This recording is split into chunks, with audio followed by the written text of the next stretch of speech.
আজ অর্থাৎ ১৬/১/২০২৪ প্রয়াত হলেন আমাদের প্রাক্তন আইনমন্ত্রী আব্দুল কায়েম মোল্লা।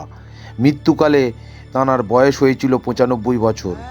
বয়সজনিত কারণে সোমবার পারুলিয়ায় ইডেন নার্সিংহোমে ভর্তি হন প্রাক্তন আইনমন্ত্রী। বহু চেষ্টার পরে আজ অর্থাৎ মঙ্গলবার বিকেলে শেষ নিঃশ্বাস ত্যাগ করেন।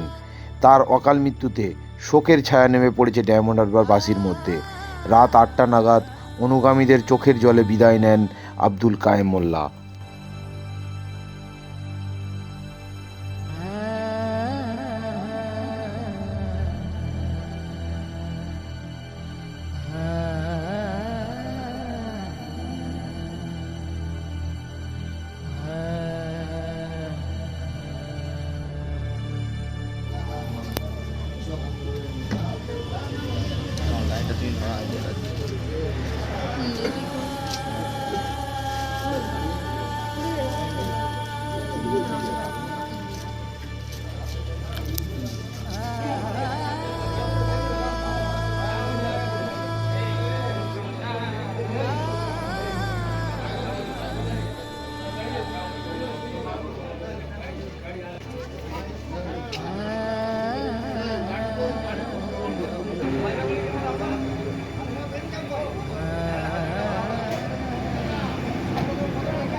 যারা মাইক নিয়ে এই তো